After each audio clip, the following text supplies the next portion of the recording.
ہمیں حکم دیا گیا وَلِتُكْمِلُوا الْعِدَّةَ وَلِتُكَبِّرُوا اللَّهَ عَلَى مَا هَدَاكُمْ، گنتی کے دن پورے کرو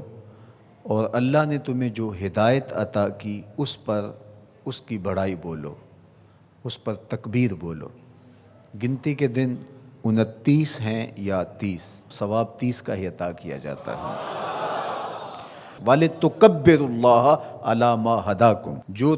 تمہیں اس نے ہدایت عطا کی اس پر اس کی بڑائی بولو۔ اللہ اکبر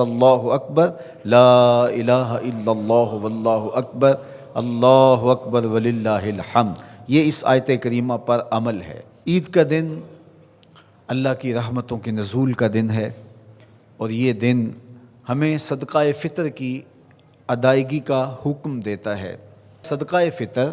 ایک تو غریبوں کو عید کی خوشیوں میں شامل کرنے کے لیے ہے، اور دوسرا روزے کے اندر جو ہم سے کوتاہیاں ہو جاتی ہیں یہ اس کا کفارہ بن جاتا ہے، اور روزوں کی قبولیت کا سبب اور ذریعہ بن جاتا ہے۔ یہ بات ذہن میں رکھیے گا کہ عید کے موقع پر ہمیں غرباء کو، مساکین کو، معاشرے کے ان طبقات کو یاد رکھنے کی تلقین کی گئی ہے جو کسی وجہ سے عید کی خوشیوں میں شامل نہیں ہو سکتے، معاشی بحرانوں کا اور کمزوریوں کا شکار ہیں۔ تو اسلام ایک صالح، پاکیزہ اور ایک درد مند دین ہے، اور اپنے ماننے والوں کو ہر موقع پر غرباء کو یاد کرنے کی تلقین کرتا ہے۔ تو یہ موقع عید کا ہے، تو عید کے موقع پر غرباء کو خوشیوں میں شامل کرنے کا سبق اور درس دیا گیا ہے۔ تیسری بات جو اس موقع پہ میں آپ کے سامنے رکھنا چاہ رہا ہوں وہ یہ ہے کہ اس مرتبہ عید الفطر بہت درد اور اذیتیں لیے جلوہ گر ہوئی ہے، اس لیے کہ ہمارے فلسطینی بھائی اس وقت اپنی بقا کی جنگ لڑ رہے ہیں، اور جس اذیت سے، جس کرب سے وہ گزر رہے ہیں اس کا میں اور آپ اندازہ نہیں کر سکتے۔ وہ بیچارے تنے تنہا جو اپنی زمینوں سے بے دخل کیے گئے، اور آج مسجد اقصیٰ میں ان کو داخل نہیں ہونے دیا جاتا، اور اگر وہ مخصوص راتوں میں اور جمعات کے اجتماع میں وہاں پہنچتے ہیں تو ان پر گولیاں برسائی جاتی ہیں۔ یہ بات ذہن میں رکھیے گا کہ القدس ہماری غیرت کا نشان ہے، القدس ہماری عزت کا نشان ہے۔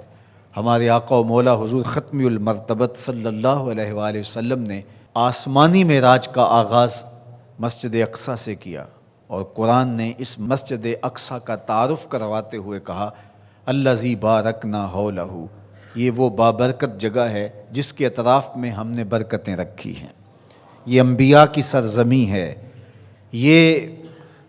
محبت انوار ہے، یہ ارض شام، فلسطین شام کا ہی حصہ ہے، اردن بھی شام کا حصہ ہے، فلسطین بھی شام کا حصہ ہے، اور سیریا یہ تقسیم کر دیا گیا۔ تو یہ سارے شام کے حصے ہیں جو ارض مبارک ہیں، اور اللہ جل شانہ کے محبوب علیہ السلام نے ہاتھ اٹھا کر کے شام کے لیے دعا مانگی ہے، اللہم بارک لنا فی شامنا، اللہم بارک لنا فی یمننا۔ تو شام کی سرزمین اور بیت المقدس مسلمانوں کے لیے عزت کا مقام ہے، اور تیسری مقدس ترین جگہ ہمارے لیے مسجد اقصیٰ ہے۔ تو بیت المقدس پر آج یہودیوں کا قابض ہو جانا، اور پھر مزاحمت کرنے والے، اپنے حق مانگنے والے مسلمانوں کو یوں گولیوں سے بھون ڈالنا اور یوں اذیتوں میں مبتلا کرنا، اور پھر کوئی توانہ آواز ان کے لیے بلند نہ ہونا، یہ دردناک صورتحال ہے۔ شاید آج